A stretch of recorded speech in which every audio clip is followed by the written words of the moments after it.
back. Today we're going to do a copy of this drawing by Jacobo Amigoni, a Rococo artist active in Italy in the early 1700s.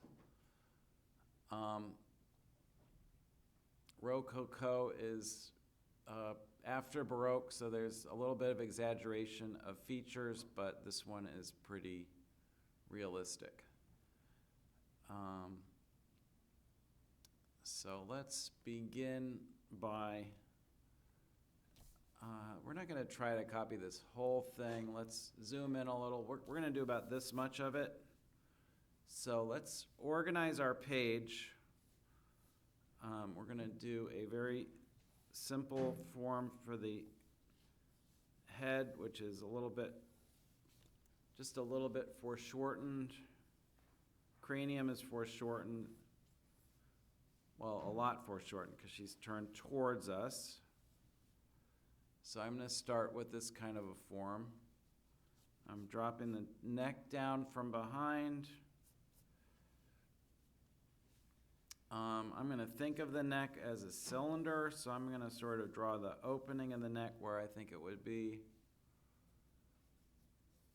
And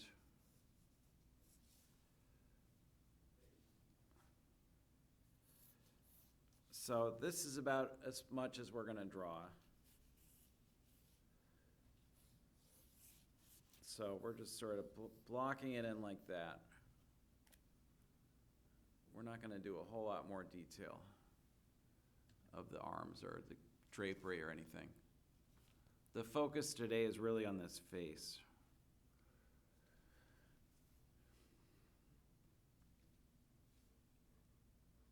If you wanted to think about measuring anything, you might be thinking about this overall height from the bottom of the chin to the top of the skull compared to this overall width. And I'm going to estimate the height is about 20% more than the width. 20 to maybe 25% more. So basically just make sure this is significantly shorter than this. The other thing that we might measure is the eye position, which should be roughly centered on the head and is. And we might think about the angle of the eyes,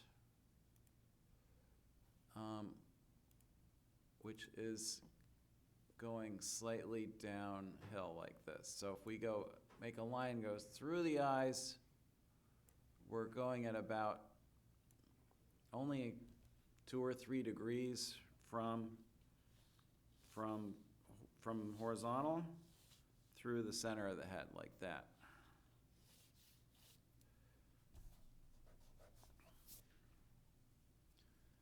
Now in a 3/4 view, I don't usually start my drawings with a whole bunch of measuring, but the most important thing to identify is where is this landing? The bridge of the nose, where is it landing on this line?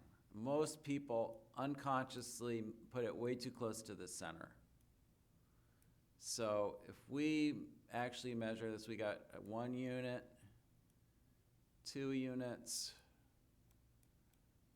3 units, 4 units, 5 units. Last unit's a little smaller. I'm going to say the bridge of the nose is about between 1/4 and 1/5 of the way over on this line. So this distance should be about 1/4 or 1/5 of this distance. So it's actually less than 1/4 of the way over. That's a really important thing to get right. If you put the nose too close to the center of the head, everything gets screwed up.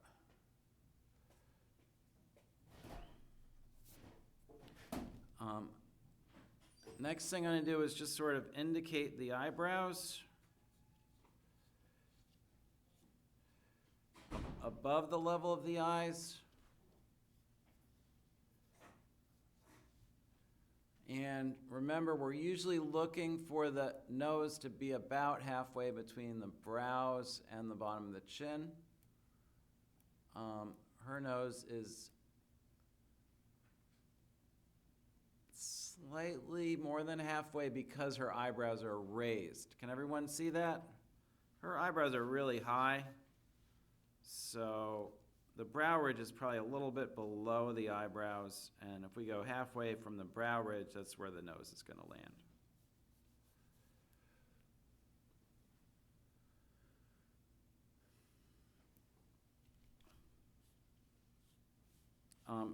Notice my line quality. These are very light searching lines. They are not, I'm not nailing anything down yet.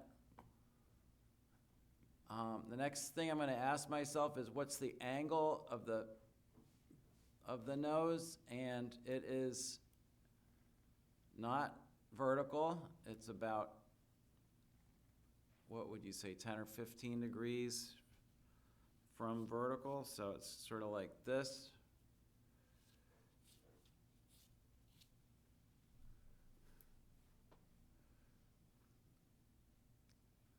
And the line between the lips is going to land about a third of the way down between the nose and the bottom of the chin. Don't put it too low. That's what everyone's been putting their mouths too low.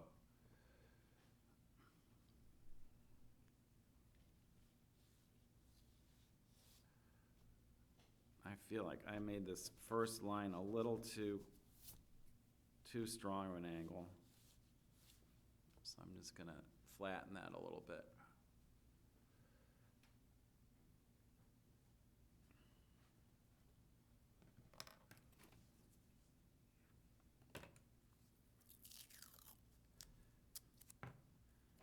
So I don't know if you've seen me do this before, but I'm going to do it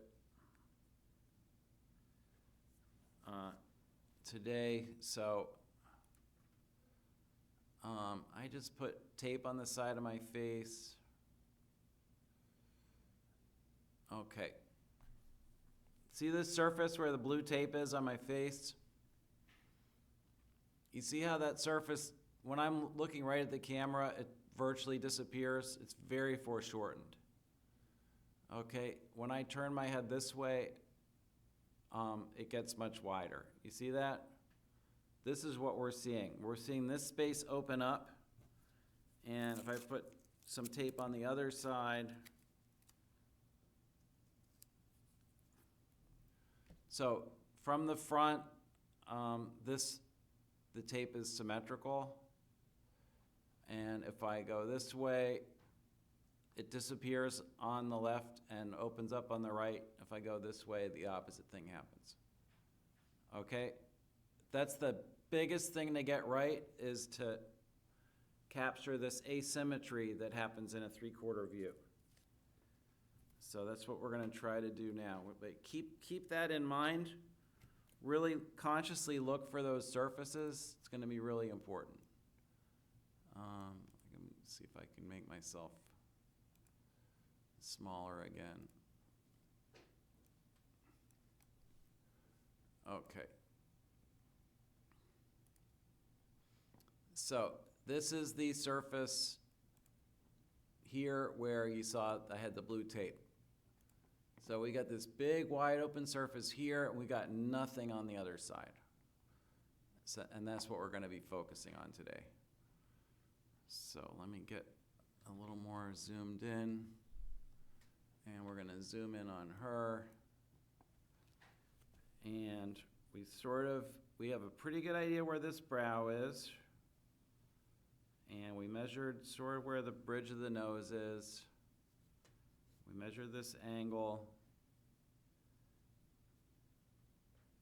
And when we place this eye, it has to be on this line, and this eye is almost touching the bridge of the nose. So we're going to block this in very lightly, use a light touch.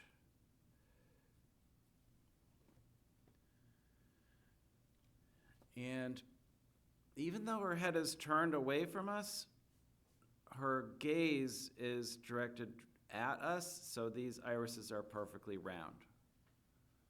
So just put it in lightly. We're gonna have a little curve right here between the eyelid and the brow, which artists sometimes call the sausage. It's that kind of, there's a little bit of a fullness inside the eye socket right above the eye. And then a little bump right here for the brow ridge, and then the forehead to the hairline.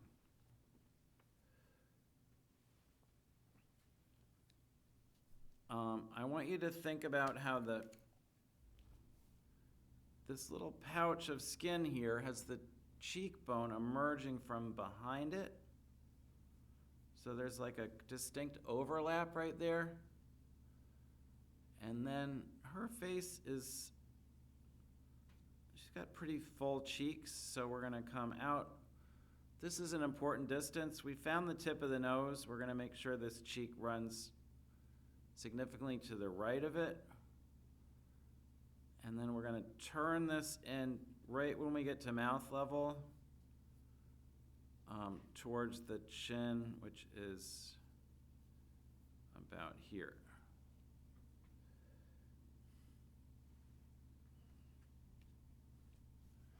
So here's the hard part for most of you. You're not gonna leave enough space between this and this. So what I like to do, you can see there's a highlight where this plane changes at the eye socket. I'm gonna try to really draw that first. I'm gonna make sure I leave enough space between, see, this is this highlight on the bridge of the nose, and that's this highlight at the eye socket. So I'm gonna construct the eye socket first, and then I'm gonna draw the shape of the eye. Notice the line weight. There's a heavy line weight here where the upper lashes are, and for the lower lid, it disappears. So don't draw a line. Don't outline that bottom part of the eye in your drawing, because we don't see anything there. If I zoom in, look, between the white of the eye and the skin, there's nothing. So don't add details that you can't see. The greatest thing about doing a master copy as opposed to looking from a photograph is the master teaches you what you can get away with leaving out completely. A photograph doesn't leave anything out, but the great masters always simplify the information, and they leave a lot out.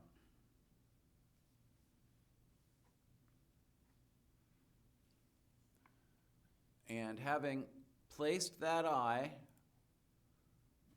if I pull a line straight down, we can see that that's going to help me find where the back of the ala goes. Right about here. Most of you are going to want to make the nose a little too small, because it's another thing that you do. And the nostril, and there's a little overlap with this tip of the nose, overlapping that little hint of the receding nostril is visible.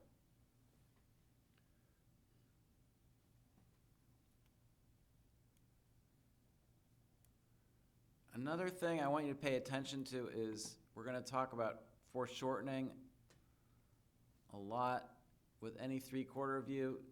You're going to want to make the eyes the same size. Notice that this eye is probably about 30% or 25% wider than the other eye, because this eye's facing us, this eye's turning away from us. So there's an asymmetry there that you also are responsible for capturing.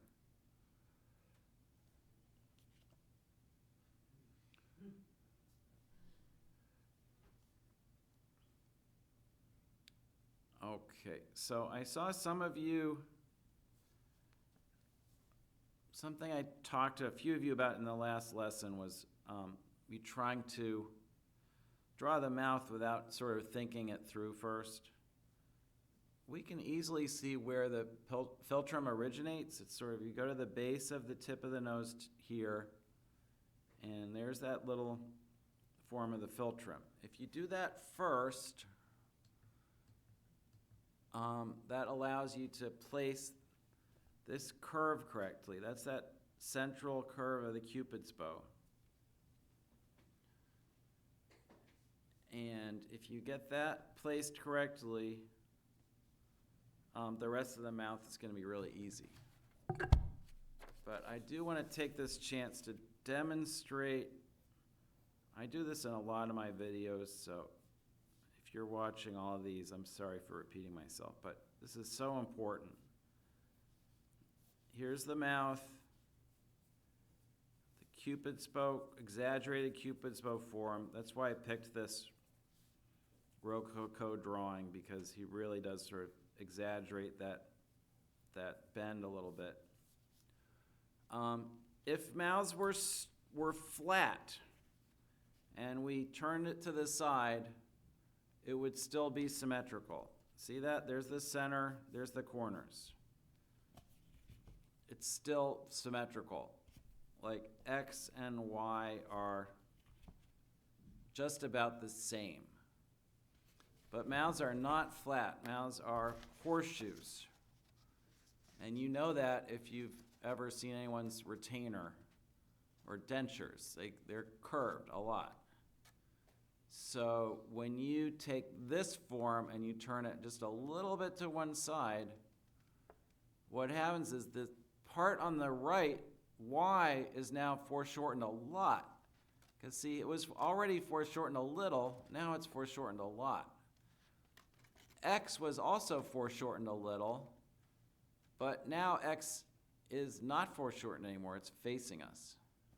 So the slightest turn to one side takes us from perfect symmetry to really extreme asymmetry. And that's because the curvature of the face. And that principle applies to the nose, the eyes, the mouth, everything. So what we want to do, let me get my camera a little closer, is consciously make this little curve really, really short. See, it doesn't even come anywhere near the side of the face. And this curve is about 3 times longer.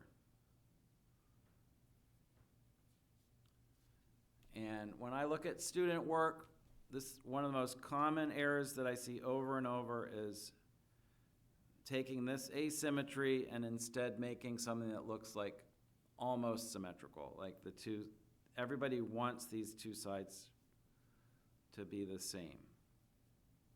Because when you're little kids, you practice doing front views over and over again, and the only way to make them look halfway decent was to make them symmetrical. So you really trained yourself to aspire to this kind of symmetry, and that's why you have such a hard time in 3/4 views, because your brain still wants to make things balanced when they're not.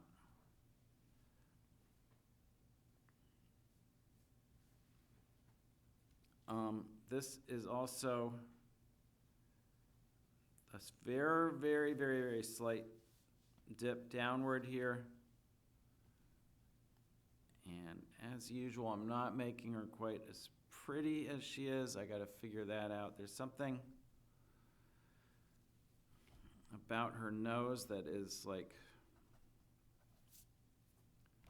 that tip of her nose comes a little higher. You see that? It's got that slight upturn.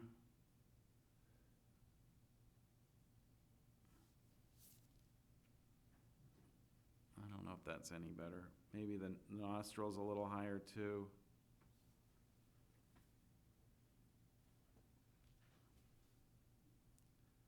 I don't know, it's hard to not feel like I'm giving her too big of a nose, but we're gonna stop. We will assess that later. And I'm gonna play around with just, go ahead and darken these irises a little bit. and darken this shadow behind the nose a little bit, and this shadow under the bottom lip. Because my goal here is I want to start to see this drawing as a pattern of light and dark. And that's what's going to help me see it as a volume.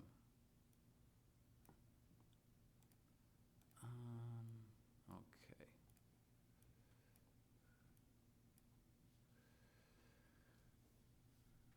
So it's time to back out a little bit.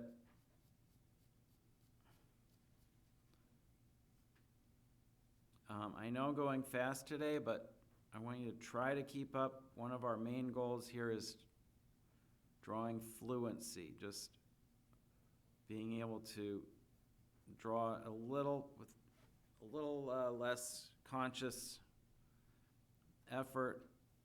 And so you're going to make some mistakes, but by trying to keep up with me, you're going to hopefully improve your speed a little.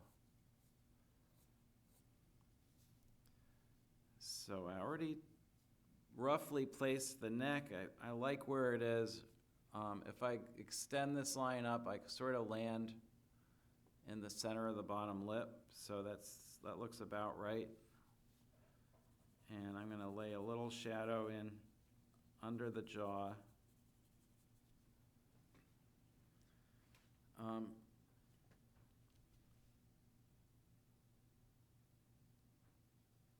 Part of the Rococo look here is probably a slight exaggeration in the size of the eye. Especially this advancing eye, it's like really pretty big, so I'm going to go a little bigger on these irises.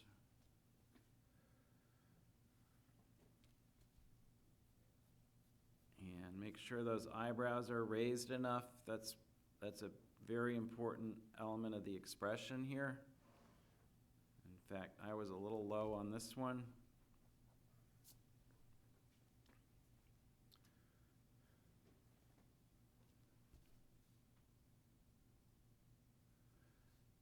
And now I'm going to try to block in that hairline.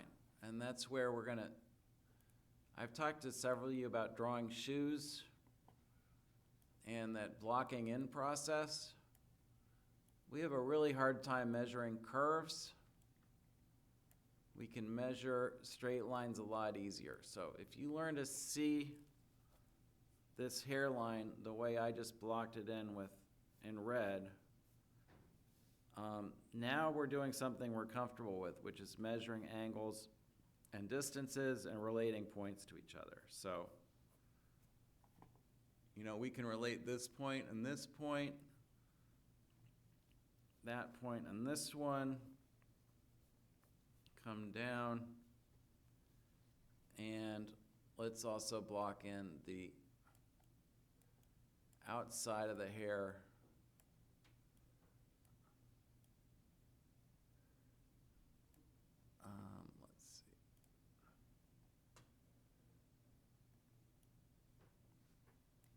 Oops, I just lost my pen tool.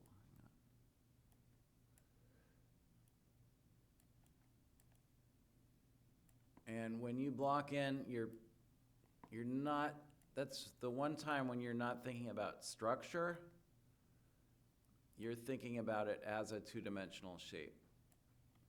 It's really powerful to learn how to draw three-dimensionally and create structures with your hand. And think about them as structures while you're drawing them, but it's really also valuable, especially a form like a hairdo, which doesn't have like a structure that we're really familiar with. It's really powerful to be able to just look at shapes like shapes.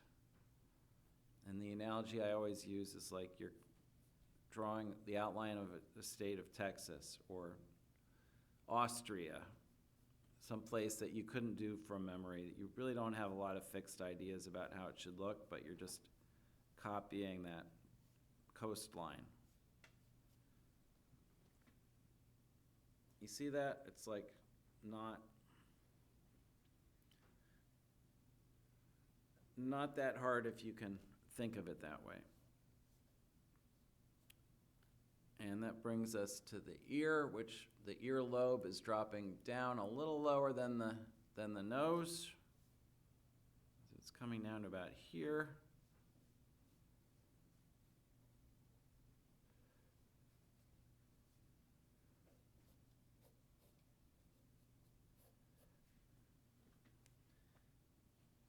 And in order to make this,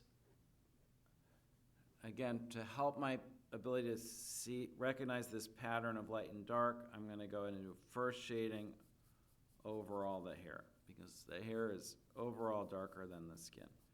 And remember, if you're right-handed, your first shading is going to go the other way, please.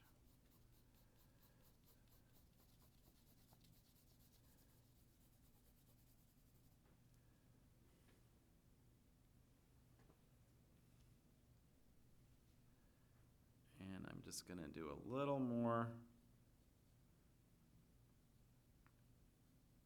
darkening. You'll see I'm using hatching movements, but I'm not letting the hatching really read in this drawing, because Jacobo didn't really, he's really not into showing us the movement of his hand. It's very, what he's doing is, he's not smudging, but he's dragging the tip of his pencil lightly and letting it just touch the peaks in the texture of the paper. Okay, I need to give her a little more chin, don't I? And that's really different from smudging. It's a similar look, but when you smudge, what you're doing is you're shoving graphite down into the valleys, and I think it looks much uglier. I can show you here, if I zoom in, see this kind of a shading is very soft, but the texture of the paper is still doing a lot of work in creating my gradient. As soon as I do this, I lost the texture of the paper and it just looks dirty and kind of muddy. So I'm going to generally advise against that.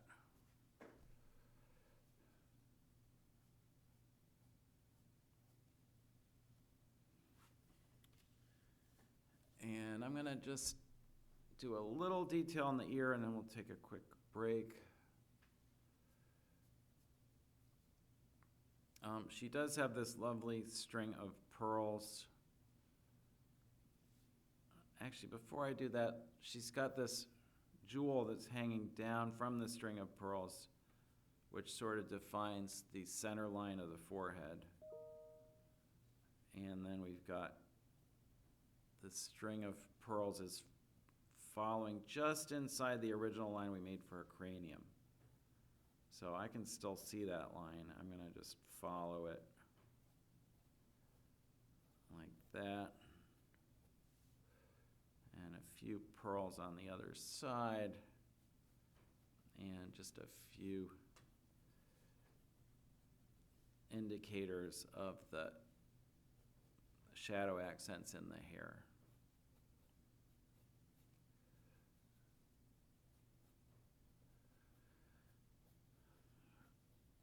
I also sort of outlined the hairline a little too dark. You usually want to leave,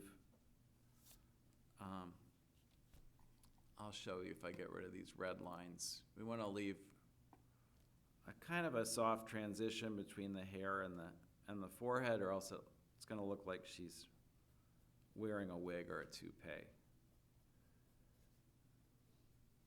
which is obviously not the look that we're trying to give her.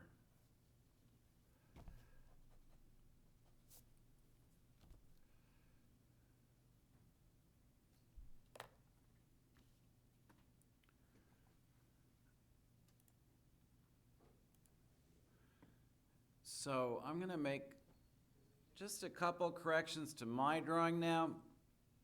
You don't have to do the same thing to yours. I'm feeling like I somehow just crowded those eyes just a tiny bit too close together, and I think it's really just I'm missing some of the rococo-ness of this drawing. I'm gonna slide this over like a 1/16 of an inch and make this iris slightly more to the left.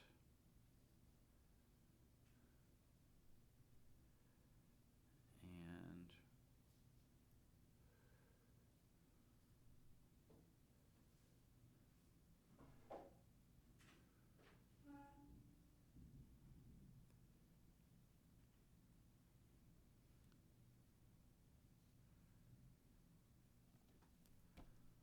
I feel like I'm the only drawing teacher on YouTube who makes mistakes all the time, but it's probably why I don't even have 1,000 followers.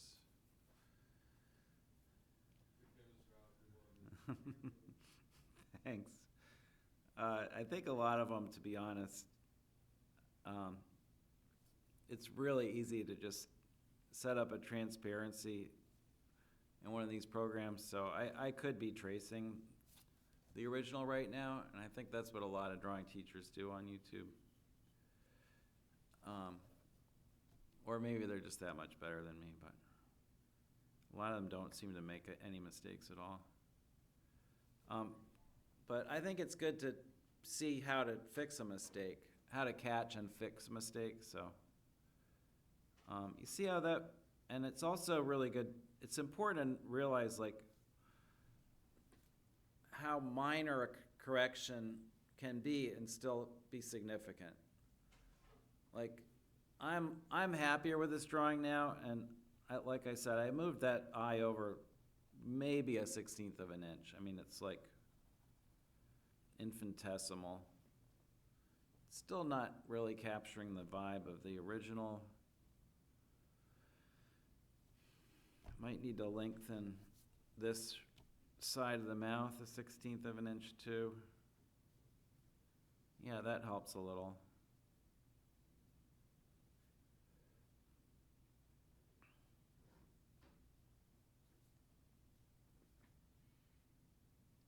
Yeah, that's definitely a little more the feeling of this drawing, right? It's like not perfect, but getting there. Maybe the jaw slightly more to the left too.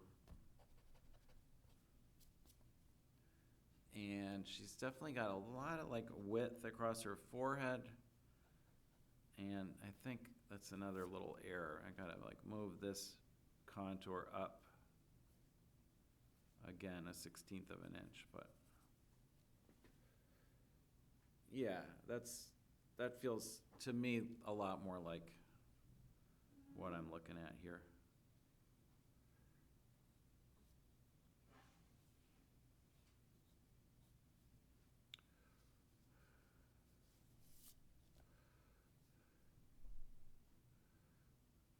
These plane changes that are indicated in the original with highlights, we're not going to try to capture those. We're working on white paper today, so in order to represent those, we'd have to shade the whole rest of the page down, and we're not going to try to do that.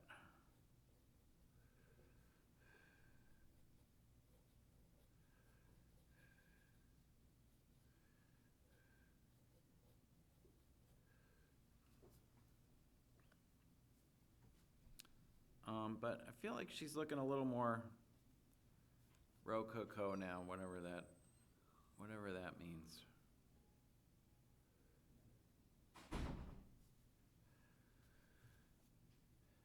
And we're gonna do a little bit with her neck and shoulders, but if you don't have time for that, just try to get the face right.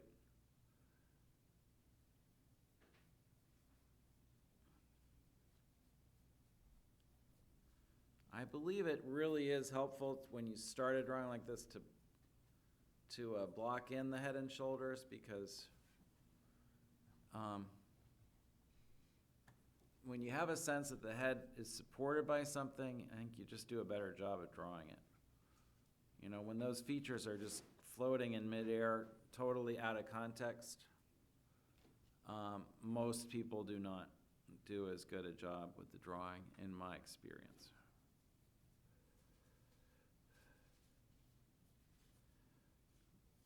So there's this lovely little overlap right here where the sternocleidomastoidus muscle sort of bifurcates and comes in front of the collarbone here.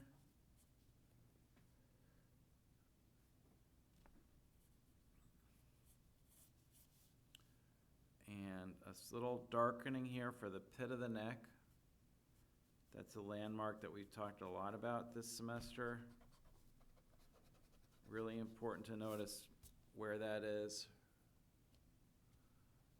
And not much detail of the musculature on this side of the neck, but there is this pretty pronounced, this fullness here is the trapezius muscle.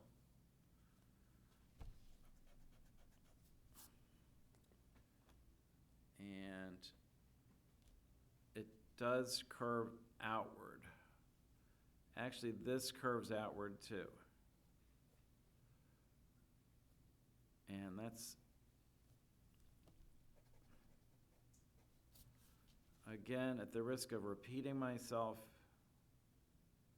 because I say this a lot, but it's one of the most useful things I learned at the New York Academy, was when you think you're seeing a concavity on the figure, like here, you think you're seeing this, and every beginner draws it like this.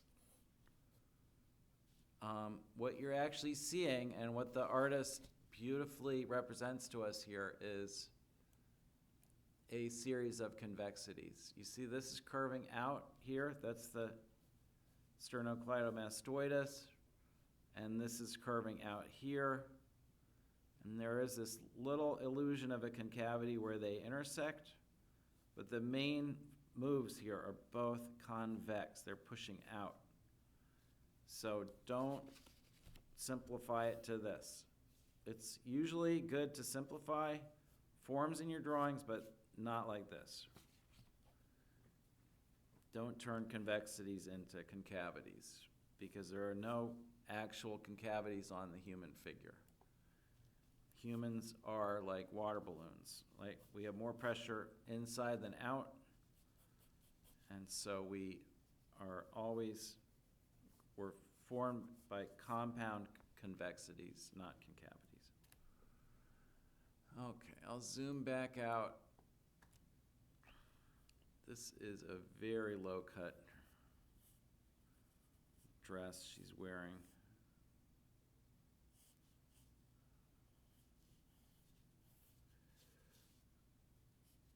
I gotta zoom out here too. With some frills.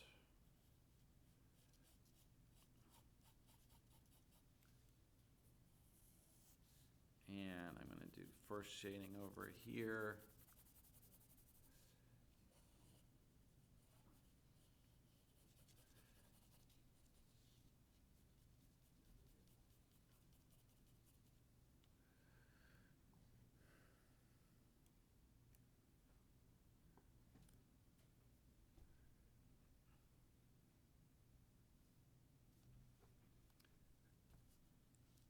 And there is an interesting lesson here about backgrounds. I would be willing to bet that the wall behind this portrait sitter did not have so many lovely variations of light and dark. but it is totally legitimate to invent some of those. He probably darkened behind this neck a little bit to bring out that contour. And he probably left this really light right here to bring out that contour and this contour. And then he put a little shadow over here just to, basically this shadow sort of brings out the light on that sleeve. You're under no obligation to slavishly copy the lights and darks that happen to be in front of you, especially when they're playing on a wall in the background. You can use your own judgment. And most artists just try to activate those big blank areas. Can be very distracting if they're not activated, and it's very easy to activate them just with a little bit of shading. So, okay, that's gonna do it for my video today. To all my viewers at home, remember to like and subscribe. I think we're approaching 1,000 subscribers. So thank you for that, and we will see you next time.